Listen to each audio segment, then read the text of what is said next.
My mother raised her glass that night with a smile polished enough for Facebook family albums, the kind that looks warm until you realize cameras don't capture the truth. "I have 3 wonderful kids," she said, floating through chandelier light like a lie dressed as love.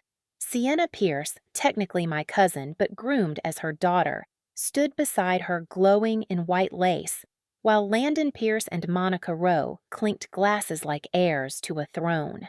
And me? I sat alone at the table by the kitchen door, the one the caterers used, my name scribbled as an afterthought.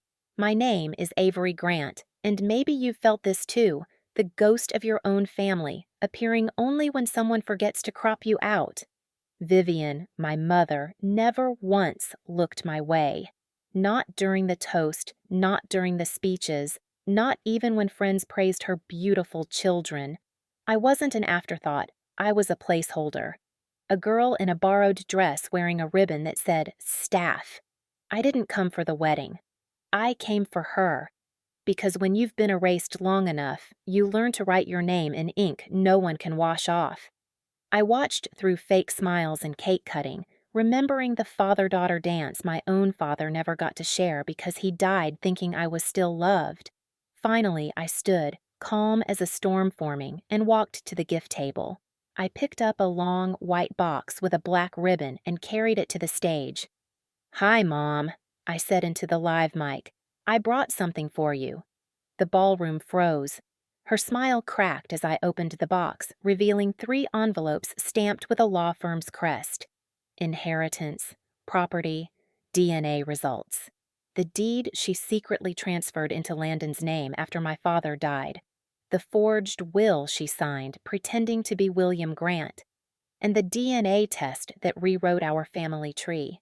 Vivian tried to laugh it off, but no one joined. "She has 3 wonderful kids," I said, "but only one is legally hers." Gasps spread like wildfire. I told them how she scrubbed my name from the will, dissolved my trust fund, accused me of being too emotional whenever I questioned the math. I remembered being 15, watching her sign checks in my father's name after the funeral, remembered the notary stamp from Donna Wells, the friend who conveniently moved away. But I didn't come only to confront her. I came to finish this. "I reopened Dad's estate," I said. "Courts take perjury very seriously." Landon tried to intervene, but I reminded him that his blood test, taken another way, showed he wasn't a Pierce at all. Samuel Hartman, my father's lawyer, had kept every original document. My real inheritance. My real name. That night I walked out not as Vivian's erased daughter, but as my father's voice returning from the grave. By morning my phone blew up, relatives begging me to keep quiet, Vivian's 10-paragraph text pretending she was hurt. I ignored it. Samuel had already confirmed everything, the real will naming me sole heir, the fraudulent version scribbled by a desperate widow, the wrong slant in the forged signature. And that was just the start.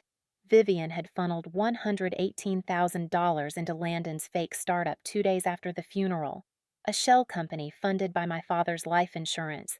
When the district attorney received my packet, the unraveling began. Frozen accounts, subpoenas, emergency hearings. Their perfect facade crumbled. Accessing the bank records was like peeling rotted wallpaper. Payments to M. Wells, who turned out to be Sienna, the cousin whose debt my mother secretly paid.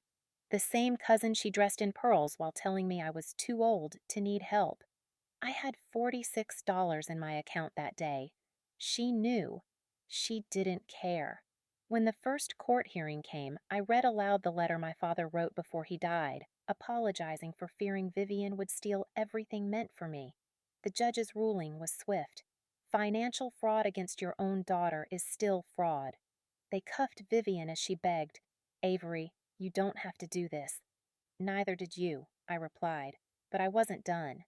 At Sienna's baby shower, rebranded as a family reset, I arrived in black. Silence rippled as I placed a gift box on the table.